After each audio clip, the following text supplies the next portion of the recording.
Hello guys, welcome to back my channel exam millionaire 0.2 में आप सबका स्वागत है।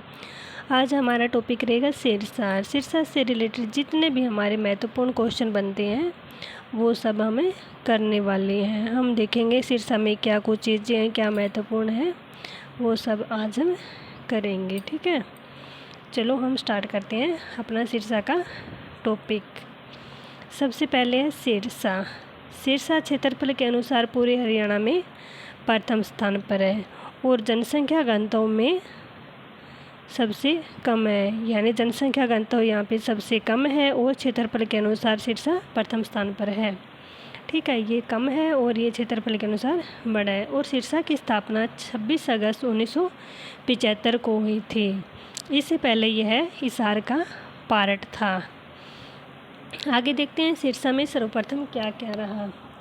सिरसा में सबसे ज़्यादा कपास व गेहूं का उत्पादन होता है और 2013-14 में सिरसा का गेहूं उत्पादन में पूरे भारत में नंबर 1 में था। हरियाणा का पहला खुला शौच मुक्त जिला सिरसा ही बना। कौन सा बना? सिरसा बना शौच मुक्त जिला। ठीक है, आगे देश का पहला खुला शौचालय मुक्त राज्य कौन सा था? सिक्किम था। और हरियाणा में पहला जिला कौन सा था? सिरसा था। आगे है हरियाणा में सिरसा में सबसे ज़्यादा गौशालाएं हैं 78। गाय पशुपालन में प्रथम स्थान पर हरियाणा में सिरसा ही है। सबसे ज़्यादा रक्तदान करने वाला वर्ल्ड रिकॉर्ड भी सिरसा के नाम ही है। हरियाणा में मनरेगा सबसे पहले सिरसा और महेंद्रगढ़ जिले में लागू किया गया। आगे भारत में आंध्र प्रदेश में अनंतपुर जिले से 2006 को इसका नाम बदलकर नरेगा, पहले इसका नाम नरेगा था और 20 अक्टूबर 2009 को इसका नाम बदलकर मनरेगा रखा गया। अब हम इसे दोबारा देखते हैं क्या चीज़ें थी। सिरसा में सबसे ज़्यादा क्या है? गौशालाएँ हैं 78। ठीक है, और गायें सबसे ज़्यादा कहाँ पाई जाती है? सिरसा में। सबसे ज़्यादा रक्तदान में वर्ल्ड में नंबर 1 कौन सा है? सिरसा। आगे क्या है? आगे मनरेगा। मनरेगा जो स्कीम थी वो सबसे पहले कहाँ लागू की गई थी? सिरसा और महेंद्रगढ़ में। और सबसे पहले क्या था? भारत में आंध्र प्रदेश के अनंतपुर जिले में 2006 के नाम पर जो मनरेगा स्टार्ट किया गया था उसे 20 अक्टूबर 2009 को इसका नाम बदलकर क्या रखा गया था? मनरेगा रखा गया था। अब नरेगा जो स्कीम चलती है उसका नया नाम क्या है? मनरेगा। वह कब रखा गया मनरेगा? 2009 में। आगे देखते हैं हम। आगे है लिंगानुपात 897 और जनसंख्या घनत्व कितना है यहाँ का? 12,95,114। क्षेत्रफल है सिरसा का 4,270 वर्ग किलोमीटर और साक्षरता दर है 35% है। इसके उपमंडल है सिरसा, डवाली, एलनाबाद और कालांवाली। सिरसा, डवाली, एलनाबाद और कालांवाली। तो सिरसा में तहसील आती है सिरसा, डवावाली, एलनाबाद, रानिया, नाथुश्री, चोपटा। आगे उप तहसीलें। उप तहसील है कालांवाली, गोरीवाली। कौन कौन सी है? कालांवाली और गोरीवाला। खंड है सिरसा में सिरसा, डवाली, बड़ागुड़ा, एलनाबाद, रानिया, ओडा, नाथुश्री, चोपटा। ये खंड तहसील है, ये मिक्स है, कोई खंड है कोई तहसील है। ये हम दोबारा रिपीट कर लेते हैं इनको। पहले उपमंडल। उपमंडल में है सिरसा, डवाली, एलनाबाद और कालांवाली।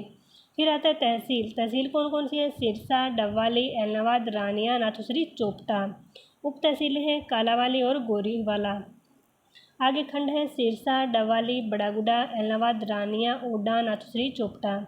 जनसंख्या घनत्व है सिरसा का 303 प्रति वर्ग किलोमीटर, जो कि पूरे हरियाणा में सबसे कम जनसंख्या घनत्व और क्षेत्रफल में सिरसा क्या है? नंबर 1 पर है। आगे देखते हैं हरियाणा का सबसे कम जनसंख्या घनत्व वाला जिला है, ये हमने कर लिया। आगे सबसे अधिक जनसंख्या घनत्व फरीदाबाद का है, वो है 2,442 प्रति वर्ग किलोमीटर। कितना है? 2,442 प्रति वर्ग किलोमीटर। कम किसका है? सिरसा का। ज़्यादा किसका है? फरीदाबाद का। नामकरण आता आगे। सिरसा का नाम सिरसा कैसे पड़ा वो हम अब देखने वाले हैं। सिरसा का प्राचीन नाम सिरस्रोती और कुछ स्थानों पर सिरसिका लिखा पाया गया है, यानी जो सिरसा का नाम है वो अलग अलग स्थानों पर अलग अलग पाया गया है। कहीं पर इसे सुरश्रुति और कहीं पर शीर्षिका लिखा पाया गया है। पाणिनि द्वारा रचित पुस्तक अष्टाध्यायी में शीर्षिका का नामक स्थान का उल्लेख है, जो आगे चलकर सिरसा हुआ था। आगे चलकर क्या हुआ था? सिरसा हुआ था।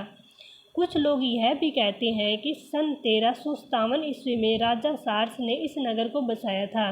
कुछ लोगों का मानना है कि 1357 ईस्वी में राजा सार्स ने इस नगर को बसाया था। उस समय इस नगर का नाम सार्स अथवा सरस्वती नगर हुआ करता था।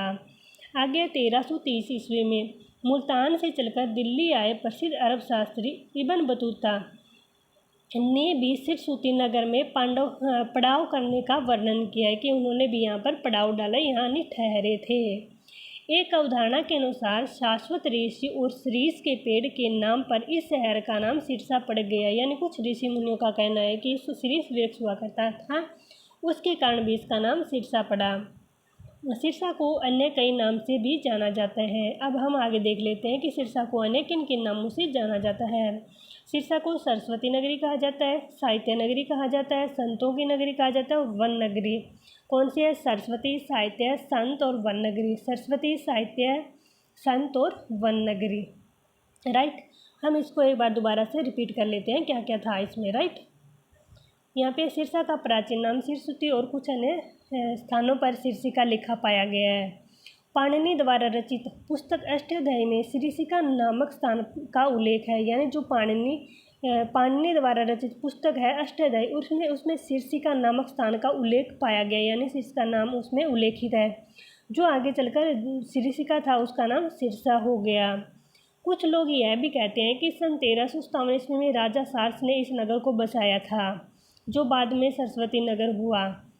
आगे 1330 में मुल्तान से चलकर आए प्रसिद्ध अरबी यात्री इब्न बतूता भी सिरसूती नगर में पड़ाव करने का वर्णन मिलता है। यानी जो उनकी पुस्तक है इब्न बतूता की, उसमें यहाँ पर पड़ाव यानी ठहरने का वर्णन मिलता है। एक अवधारणा के अनुसार शाश्वत ऋषि या शीरीष के पेड़ के नाम पर इस शहर का नाम सिरसा पड़ गया। सिरसा को अन्य कई नामों से भी जाना जाता है, जो हम देख लेते हैं। सिरसा के अन्य नाम है सरस्वती नगर, साहित्य नगरी, संतों की नगरी और वन नगरी। ठीक। आगे है सिरसा का इतिहास। सिरसा एक प्राचीन नगर है जो बठिंडा रेवाड़ी रेल मार्ग पर दिल्ली फाजिल्का राष्ट्रीय राजमार्ग 10 पर स्थित है। सिरसा पहले हिसार जिले का एक हिस्सा हुआ करता था, जो सन 1975 में अलग होकर नया जिला बनाया गया।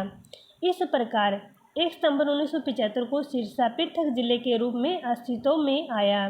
मोहम्मद गजनवी के अनुसार गजनवी के आक्रमण का भी यह नगर शिकार हुआ था। आगे देखते हैं प्रमुख स्थल यहाँ पर कौन कौन से हैं। पहला स्थान है ऐलनाबाद। 1863 में घग्गर नदी में बाढ़ आ जाने से यह गांव जलमग्न हो गया था। सिरसा के तत्कालीन उपायुक्त J.H. ऑलिवर ने ऊंचे स्थानों पर नया कस्बा बसाया। अपनी पत्नी एलना के नाम पर इसका नाम ऐलनाबाद रख दिया। यह एक प्रसिद्ध व्यापारिक केंद्र भी रहा है। आज भी यहाँ कपास, चना, गेहूँ और धान की प्रसिद्ध मंडी विद्यमान है। ये कहाँ का वर्णन है? ऐलनाबाद का। ऐलनाबाद का प्राचीन में वर्णन किया गया है कि 1863 में घग्गर नदी में बाढ़ आने के कारण वहाँ से घग्गर नदी गुजरती है सिरसा के अंदर से, तो ऐलनाबाद को भी टच करती हुई वहाँ से निकलती है। जिसमें क्या था, उस टाइम बाढ़ आती थी। बाढ़ आने के कारण वहाँ की जो जनसंख्या थी उसे ऊंचे स्थान पर यानी बैठा दिया गया था। बाद में उन लोगों ने वहीं पर अपना निश्चित घर बसा लिया था। और उस समय जो सिरसा के उच्चायुक्त थे H.G. ऑलिवर, उनकी पत्नी भी वहीं उनके साथ थी। पत्नी एलना के नाम पर उसका नाम भी ऐलनाबाद रख दिया। यह जो ऐलनाबाद है वो एक प्रसिद्ध व्यापारिक केंद्र है, क्योंकि वहाँ की जो मिट्टी है उपजाऊ मिट्टी है, जहाँ पर कपास, चना, गेहूँ, धान प्रसिद्ध मंडी यानी अच्छी फसल होती है। इस कारण वहाँ पर प्रसिद्ध मंडी भी विद्यमान है। आगे है मंडी डबवाली। यह सिरसा से 60 किलोमीटर दूर उत्तर पश्चिम में दिल्ली फाजिल्का राष्ट्रीय राजमार्ग पर स्थित है। और इसका कुछ भाग पंजाब में भी पड़ता है, जिसे कालांवाली मंडी के नाम से भी जाना जाता है। इस क्षेत्र में डाब या दूब, जो कि एक प्रकार की घास है, की अधिकता होने के कारण इसका नाम दूब वाली अथवा डाब वाली पड़ा, जो कि कालांतर में चेंज होकर डबवाली हो गया। यानी बताया गया है कि डबवाली का नाम है वो एक दूब जो घास होती है हमारी उसके नाम पर पड़ा, क्योंकि वहाँ पे दूब जो घास थी वो अधिक मात्रा में पाई जाती थी, इसलिए इसका नाम डाबवाली पड़ा और डाबवाली से चेंज होकर इसका नाम डबवाली हो गया। आगे रानियाँ देखते हैं हम क्या था। 14वीं सदी में इसका रायबूरी ने बसाया था। रानिया के बारे में दोबारा से पढ़ लेते हैं। 14वीं सदी में इसको रायबीरू ने बसाया था। इसका प्राचीन नाम राजबपुर था। क्या था? राजबपुर था। रानिया का पुराना नाम क्या था? राजबपुर था। प्रमुख धार्मिक स्थल, यानी सिरसा में कौन कौन से प्रमुख धार्मिक स्थल हैं उनके बारे में हम जान लेते हैं। श्री बाबा ताराजी की कुटिया, जो कि सिरसा की एक बहुत ही प्रसिद्ध कुटिया है। सिरसा शहर में रानिया रोड पर श्री बाबा ताराजी की कुटिया स्थापित है। इस कुटिया का निर्माण सिरसा के गोविंद कांडा और उसके भाई गोपाल कांडा नामक 2 भाइयों ने करवाया था। कुटिया का मुख्य आकर्षण केंद्र 71 फुट ऊंचा शिवालय यानी शिव बोले की फोटो है यहाँ पे। दादी सती मंदिर, सिरसा जिले के गांव कुम्हारिया में स्थित दशकों पुराने दादी सती का मंदिर श्रद्धालुओं की आस्था का केंद्र बना हुआ है। ये हर महीने शुक्ल पक्ष की चतुर्थी को दादी सती की यहाँ पर विशेष रूप से पूजा की जाती है। यह भी एक बहुत ही सुंदर और प्रसिद्ध मंदिर है। मैंने भी देखा है इस मंदिर को और तारा बाबा की कुटिया को भी हमने बहुत बार देखा है। बहुत ही सुंदर है हमारी तारा बाबा की कुटिया। आगे देखते हैं डेरा सच्चा सौदा। डेरा सच्चा सौदा को पूरा भारत ही जानता है। ये है सन 1948 में संत शाह मस्ताना ने सिरसा नगर में बेगू रोड पर डेरा सच्चा सौदा की स्थापना की थी। संत राम रहीम गुरमीत सिंह वर्तमान डेरे के प्रमुख है, लेकिन अब नहीं है। अब कोई नया गद्दी पर बैठा हुआ है संत, क्योंकि ये तो जेल में जा चुके हैं अपने कारनामों के कारण। आगे गुरुद्वारा चोरमार शहीदां वाले। सिरसा जिले के गांव चोरमार में स्थित गुरुद्वारा चोरमार शहीदां भी हरियाणा में आए उन साधु संतों की याद को तो दिलाता ही है जो अपने राय से भटके लोगों को समझाने के लिए हरियाणा आए थे। साथ ही यह गांव उन लोगों के लिए भी जाना जाता है जो राहगीर से धन आदि लूटने वालों से लड़ते लड़ते शहीद हो गए थे। उन्हीं की याद में सिरसा डबवाली रोड पर स्थित इस गुरुद्वारे को चोरमार शहीदां वाली के नाम से दूर दूर तक जाना जाता है। आगे डेरा बाबा बुमन शाह जी का मेला। यह भी बहुत ही प्रसिद्ध मंदिर है। डेरा बाबा बुमन शाह संगर साध यानी संगर जो विलेज है वहाँ पर इसका मेला लगता है। कंबोज समाज का धार्मिक डेरा बाबा बुमन शाह रोड पर स्थित सिरसा से 17 किलोमीटर दूर और वहाँ से 3 किलोमीटर उत्तर पूर्व दिशा में स्थित है। इस डेरा की स्थापना करीब 300 साल पहले पाकिस्तान के जिला ओकांडा तहसील देपालपुर में स्थित गांव कोटा कुबुतगढ़ में हुई। इसके संस्थापक संत बादशाह बुमन शाह जी ने 1687 ईस्वी में हुआ था। पिता का नाम चौधरी हंसाराम जी और माता का नाम रज्जोबाई था और बचपन में इसका नाम भूमिया था। संत बाबा बुमन शाह का बचपन का नाम क्या था? भूमिया। ये भी बहुत ही प्रसिद्ध मेला है कंबोज जनजाति के लिए। मेरा जन्म भी कंबोज जनजाति के बीच में हुआ है, जिनके मुझे भी ये गांव और बाबा बुमन शाह का डेरा देखने का मौका मिला। मैं भी यहाँ पर 2-3 बार जा चुकी हूँ। आगे प्रमुख पर्यटक स्थल। अबूब शहर वन्य जीव अभ्यारण्य। और जो बाबा बुमन शाह का मेला है वह लगभग दिसंबर महीने में लास्ट 25, 26, 27 की डेट के बीच में लगता है। आगे अबूब शहर वन्य जीव अभ्यारण्य। यह हरियाणा का सबसे बड़ा अभ्यारण्य है जो कि 11,530 हेक्टेयर में फैला हुआ है। यहाँ पर काले तितर पाए जाते हैं, इसलिए इसे काला तितर पर्यटक स्थल भी कहा जाता है। अबूब शहर कहाँ पे है? सिरसा में है। सबसे बड़ा सिरसा उसमें क्षेत्रफल में है। उसी तरह अबूब शहर जो वन्य जीव अभ्यारण्य वह भी क्षेत्रफल में सबसे बड़ा है। लेकिन याद रखने वाली बात यह है कि यह नेशनल वन्य जीव अभ्यारण्य नहीं है। आगे फल उत्कृष्टता केंद्र। यह केंद्र इजराइल की सहायता से अगस्त 2013 में भूपेंद्र सिंह हुड्डा ने द्वारा 70 करोड़ की लागत से बनाया गया। सिरसा के मैदानी भागों में अनकाई दलदल स्थित है। ये बताया गया कि सिरसा के मैदानी भागों में अनकाई दलदल यानी भूमिगत पानी का ऊपर स्थल पर आ जाना होता है अनकाई दलदल, जिसकी ऊंचाई 200 मीटर से भी कम है और सिरसा में यह काफ़ी भागों में अकाई दलदल पाया जाता है, जो कि रेतीली मिट्टी। इससे अच्छा मैं मानती हूँ कि जो रेतीली मिट्टी होती है वो बेटर होती है अकाई दलदल से, क्योंकि इसमें चारों तरफ पानी होता है। कोई भी जीव जनजाति यहाँ पे रहना संभव नहीं है। सुरखाव पर्यटक स्थल। सुरखाव पर्यटक स्थल ये कहाँ है? सिरसा में है। जैसे ही हम बस स्टैंड से नीचे पुल से नीचे उतरते हैं, वहीं पर ये सुरखाव पर्यटक स्थल है। ये इसके पास ही हम सुरखाव चौक भी है। आगे सिरसा के बारे में महत्वपूर्ण बातें। मोहम्मद गौरी ने पृथ्वीराज चौहान तृतीय को अंधा इसी स्थान पर किया था। क्या किया था? मोहम्मद गौरी ने पृथ्वीराज चौहान तृतीय 1 2 3 पहले राजा हुआ करते ना, उसके अकॉर्डिंग था। पृथ्वीराज चौहान तृतीय को अंधा कहाँ किया था? सिरसा में किया था। पाकिस्तान के सबसे नज़दीक हरियाणा का सिरसा जिला ही लगता है। पाकिस्तान के सबसे नज़दीक कौन सा जिला लगता है? हरियाणा का सिरसा। सिरसा में सिंचाई घग्गर नदी के द्वारा की जाती है और सबसे ज़्यादा नदियों द्वारा सिंचित क्षेत्र कौन सा है? हरियाणा का सिरसा। सिरसा में भारतीय वायुसेना का हवाई अड्डा भी स्थित है। इसके अलावा हरियाणा में गुरुग्राम व अंबाला से भी सेना के हवाई अड्डे बनाए गए हैं। सिरसा, गुरुग्राम और अंबाला में सेना के हवाई अड्डे बनाए गए हैं। आगे लीलाधर दुखी स्मारक सरस्वती संग्रहालय की स्थापना 26 अगस्त 2001 को सिरसा में की गई। लीलाधर दुखी स्मारक, क्वेश्चन आ जाएगा, लीलाधर दुखी स्मारक कहाँ है? सिरसा में है। स्थापना कब हुई थी? 26 अगस्त 2001 को की गई थी। रानिया का विद्रोह कब हुआ?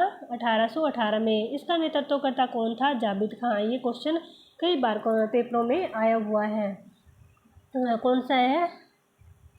रानिया का विद्रोह कब हुआ? रानिया का विद्रोह 1818 में। जाबित खान इसके नेतृत्वकर्ता थे, यानी इसके सेनापति थे। आगे सिरसा के लुदेसर गांव में शहीदी स्मारक भी बनाया गया है और स्वतंत्रता सेनानी बलदेव सिंह के नाम पर, यानी जो स्वतंत्रता सेनानी बलदेव सिंह थे उसके नाम पर यहाँ पर क्या बनाया गया है? शहीद स्मारक बनाया गया है। आगे है हरियाणा का पहला कैशलेस गांव सिरसा का नीलांवली है। कैशलेस गांव सिरसा का पहला कौन सा है? नीलांवली है। आगे हंटर जीप सिरसा में बनाई जाती है। कौन सी जीप बनाई जाती है? Hunter jeep. कहाँ बनाई जाती है? सिरसा में। सिरसा में सबसे अधिक सिंचाई नहर के द्वारा होती है। साईनाथ का प्रसिद्ध मंदिर भी यहीं स्थित है। कहाँ पर है ये? डवाली रोड पे है साईं जी का मंदिर, जहाँ पर मारुति के सुजुकी वाली वो एजेंसी भी है। आगे चौधरी देवीलाल विश्वविद्यालय भी यहीं पर स्थित है। कहाँ पर है? चौधरी देवीलाल विश्वविद्यालय कहाँ है? सिरसा में। और क्या है? सर साईं जी का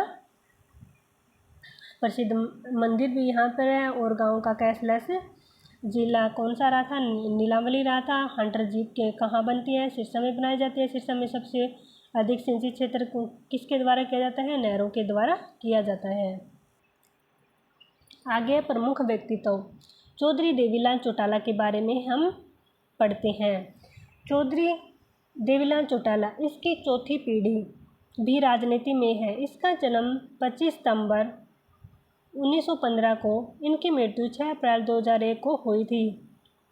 ये 1989 में से 1990 में 2 बार भारत के उप प्रधानमंत्री के पद पर भी आसीन रह चुके हैं।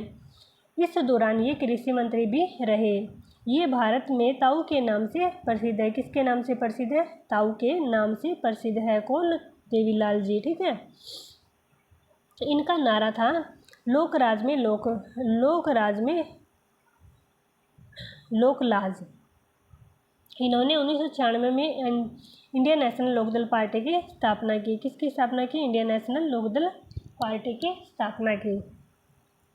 आगे स्वीता पूनिया, जिसको कि कौन नहीं जानता, ऑल इंडिया जानता है। स्वीता पूनिया एक प्रसिद्ध हॉकी खिलाड़ी है। इन्होंने सन 2016 में रियो ओलंपिक में भाग लिया, 2022 में रियो ओलंपिक में भाग लिया और ये अब भारत की हॉकी टीम की क्या है? कप्तान है। आगे गोपाल कांडा, इन्होंने 2014 में हरियाणा में लोकहित पार्टी की स्थापना की। कब की? 2014 में। और 1996 में इंडियन नेशनल लोकदल पार्टी की स्थापना हुई। सरदार सिंह, ये हॉकी खिलाड़ी है। इन्होंने 2017 में राजीव गांधी पुरस्कार मिला। इसके बाद भी इनको अन्य पुरस्कार मिल चुके हैं। शंकर जादूगर, जो कि इलाहाबाद से संबंधित है। सुनील ग्रोवर, ये फिल्मों में कॉमेडी करती हैं। कुमुद बंसल, ये वर्तमान में साहित्य अकादमी निर्देशक हैं। आगे चांद भाई, ये हरियाणा की पहली महिला सत्याग्रही है। श्री गणेशी लाल, इसको उड़ीसा का राज्यपाल नियुक्त किया गया है। क्या किया गया? गणेशी लाल जी क्या हैं? उड़ीसा राज्य के राज्यपाल हैं। चांद भाई, ये हरियाणा की पहली महिला सत्याग्रही है। कुमुद बंसल, ये वर्तमान में साहित्य अकादमी निर्देशक हैं। सुनील ग्रोवर, ये फिल्मों में कॉमेडी करते हैं। शंकर जादूगर, ये एलनाबाद से संबंधित हैं। सरदार सिंह, ये हॉकी टीम के खिलाड़ी रह चुके हैं। गोपाल कांडा क्या है? इन्होंने अपनी पार्टी की स्थापना कब की थी? 2014 में। लोकहित पार्टी इनकी पार्टी का नाम है। श्वेता पुनिया, वर्तमान में भारत की हॉकी टीम की कप्तान है। आगे देखिए, आगे सिरसा के प्रमुख स्टेडियम। सिरसा में कौन कौन से स्टेडियम है? शाह सतनाम क्रिकेट स्टेडियम एक ही है। Sardar Bhagat Singh cricket stadium, Indore stadium, यानी कौन सी है famous? Sardar Bhagat Singh stadium, Shah Satnam ji stadium और इंदौर स्टेडियम। आगे सिरसा के प्रमुख मेले, यानी सिरसा में कौन कौन से प्रमुख है मेले लगते हैं। पहला है सालासर धाम मंदिर, जो कि हमारा बहुत ही सुंदर मंदिर है। आगे गुरुद्वारा चिल्ला साहिब का तो कहना ही क्या। मुझे लगता है कि गुरुद्वारा चिल्ला साहिब और ताजमहल, जब हम गुरुद्वारा चिल्ला साहिब में जाता है तो मुझे रियली यही फील होता है कि मैं ताजमहल में खड़ी हूँ, क्योंकि उसकी चिल्ला साहिब की सुंदरता, उसके पत्थर इतने चमकदार है कि हमें उसकी व्याख्या भी नहीं कर सकती। आगे राधा स्वामी डेरा, ये सिकंदरपुर में है। गणगौर मेला मार्च से अप्रैल के बीच में लगता है, जो सिरसा में महिलाओं के द्वारा व्रत पूजन भी किया जाता है और गणगौर निकाली जाती है। आगे गुरु गोविंद सिंह पर्व मनाया जाता है, गुरु नानक पर्व मनाया जाता है, रामदेव जी का मेला लगता है, गोलक जी का मेला लगता है। यहाँ पे दोबारा से रिपीट करते हैं। सालासर धाम मंदिर कहाँ है? सिरसा में है। गुरुद्वारा चिल्ला साहिब कहाँ है? सिरसा में है। राधा स्वामी डेरा सिकंदरपुर कहाँ है? सिरसा में है। गणगौर मेला मार्च और अप्रैल के महीने में कहाँ लगता है? सिरसा में लगता है। गुरु गोविंद सिंह पर्व कहाँ मनाया जाता है? सिरसा में। गुरु नानक पर्व कहाँ मनाया जाता है? सिरसा में। रामदेव जी का मेला कहाँ लगता है? सिरसा में। गोलक जी का मेला कहाँ लगता है? सिरसा में। आगे देखते हैं सिरसा की स्थिति, यानी कैसा है। सिरसा हरियाणा के उत्तर पश्चिम में स्थित है। यह भारत की राजधानी दिल्ली से 278 किलोमीटर दूर है। यानी सिरसा हरियाणा के किस पार्ट में पड़ता है? ये पश्चिमी पार्ट में पड़ता है। हरियाणा की स्थापना कब हुई? 26 नवंबर 1975 को। क्षेत्रफल कितना है? 4270 वर्ग किलोमीटर। अब हमारी क्विक रिवीजन है, जो भी हमने किया है उनकी दोबारा से हम रिवाइज कर लेते हैं कि हमने क्या क्या किया है, शॉर्टकट कर लेते हैं हम। आगे है क्षेत्रफल हमने कर लिया, 4277 वर्ग किलोमीटर है। उपमंडल कौन कौन से हैं? सिरसा, एलनाबाद, डवाली और कालांवाली। तहसील कौन कौन सी है? सिरसा, एलनाबाद, डवाली, रानिया, नाथुश्री, चोपटा। राइट। आगे आता है उप तहसील कालांवाली और गोरीवाला। आगे खंड आते हैं सिरसा, एलनाबाद, डवाली, रानिया, नाथुश्री, चोपटा, बड़ागुड़ा और ओडा। मुख्यालय कहाँ है? सिरसा में। जनसंख्या हमने पीछे कर ली, आप दोबारा से न्यू डाटा देख के कर लेना। ये भी है, जनसंख्या वृद्धि देख लेनी है हमें। जनसंख्या घनत्व 303 है। साक्षरता दर 70.4% है। राइट। आगे साक्षरता महिला, ये है 61.2% है, क्योंकि क्वेश्चन पीछे से बैक साइड से भी आ जाते हैं कि 2011 के अकॉर्डिंग हरियाणा की जनसंख्या महिला साक्षरता प्रतिशत कितने थे, उसके अकॉर्डिंग मैंने ये डाटा रिपीट नहीं, मतलब चेंज नहीं किया, उसके अकॉर्डिंग मैंने यहाँ पे राइट कर लिया, लिख लिया था। ये कितना है? 61.2% है। आगे प्रमुख फसलें कौन कौन सी है? गेहूँ और कपास है। अन्य फसलें कौन कौन सी बोई जाती है सिरसा में? चावल, तिलहन और चना। प्रमुख रेलवे स्टेशन कहाँ है? सिरसा। और अन्य भी क्षेत्र लगते हैं सिरसा के। सिरसा का यह नाम सबसे बड़े वन सिरिस वन के नाम से पड़ा। सिरसा का प्राचीन नाम क्या है? सिरिस्कम था। सिरसा हिसार मंडल में आता है। मुख्यमंत्री देवीलाल और मुख्यमंत्री श्री ओम प्रकाश चौटाला का जन्म सिरसा जिले में ही हुआ था। चौटाला गांव के पास कौन सा गांव है वो? वहाँ हुआ था इनका। श्री चरण सिंह रोड़ी द्वारा सिरसा जिले को गोद लिया गया गुड़ियाखेड़ा गांव था। सिरसा में रानिया का विद्रोह 1818 में ईस्ट इंडिया कंपनी के विरुद्ध हुआ था। सिरसा के प्रमुख स्वतंत्रता सेनानी थे चौधरी देवीलाल, बलराम सिंह लुदेसर। आगे राजा सार्स का किला सिरसा में स्थित है। सरस्वती संग्रहालय सिरसा में कहाँ? सरस्वती संग्रहालय सिरसा में स्थित है। सेंटर ऑफ एक्सीलेंट फॉर ये कहते हैं फ्रूट्स मैजियाना सिरसा जिले में स्थित है। आगे सिरसा में सबसे अधिक फल व सब्जियाँ सिरसा जिले में होती है, यानी हरियाणा में सबसे अधिक फल और सब्जियाँ सिरसा जिले में होती है। शाह फूड पार्क डबवाली सिरसा में स्थित है। शाह फूड पार्क कहाँ है? सिरसा में, डबवाली में पड़ता है। सिरसा सबसे अधिक गोवंश वाला जिला, यानी सबसे अधिक गायें कहाँ पाई जाती है? सिरसा में। सिरसा जिले में दोमट और रेगिस्तानी मिट्टी पाई जाती है। दोमट और रेतीली मिट्टी दोनों प्रकार की मिट्टी यहाँ पाई जाती है। सिरसा की सीमाएं पंजाब के 3 जिलों के साथ लगती है, बठिंडा, मानसा और मुक्तसर। सिरसा की सीमाएं पंजाब के कितने जिलों से लगते हैं? 3, बठिंडा, मानसा और मुक्तसर। राष्ट्रीय राजमार्ग कितना निकलता है? NH10, जो सिरसा के अंदर से होकर गुजरता है। सिरसा जिले के प्रमुख पर्यटक स्थल कौन से? डेरा सच्चा सौदा है, काला तितर है और तारा बाबा की कुटिया है। सिरसा जिले के प्रमुख मेला सर साईनाथ जी का मेला लगता है। मेला डेरा सच्चा सौदा और बाबा बुमन शाह का मेला लगता है। सिरसा में सिरसा वायु स्टेशन है, जो कि डबवाली रोड पे स्थित है। सिरसा के प्रमुख विश्वविद्यालय है चौधरी देवीलाल विश्वविद्यालय। और चौधरी देवीलाल थे, उनका जन्म कहाँ हुआ था? सिरसा के तेजाखेड़ा गांव में हुआ था, जो कि चुटाला के जस्ट नज़दीक पड़ता है। और उनका जन्म रियली में कहाँ हुआ था? तेजाखेड़ा गांव में हुआ था। वहीं पर इनका वो फार्म बोलते हैं वो स्थित है। आगे शहीद भगत सिंह स्टेडियम सिरसा जिले में है। सिरसा जिले के प्रमुख गुरुद्वारा चूरमार गुरुद्वारा और गुरुद्वारा गुरु सिंह सभा, गुरुद्वारा गुरु सिंह सभा भी कहाँ है? सिरसा में है। चिला साहिब गुरुद्वारा कहाँ है? सिरसा में है। इस तरह हमने अपना सिरसा का टॉपिक लगभग कंप्लीट कर लिया है और लगभग हमने इम्पोर्टेंट क्वेश्चन ही यहाँ पे रिवाइज किया है, जो कि पेपर की दृष्टि से लगभग बहुत ही इम्पोर्टेंट है। उम्मीद करती हूँ कि आप सबको मेरी वीडियो पसंद आई होगी। अगर आपको मेरी वीडियो पसंद आई है तो मेरी वीडियो को लाइक करें, सब्सक्राइब करें और शेयर करें। तो चलो दोस्तों, अब हम आपसे विदा लेते हैं। जय हिंद, जय भारत।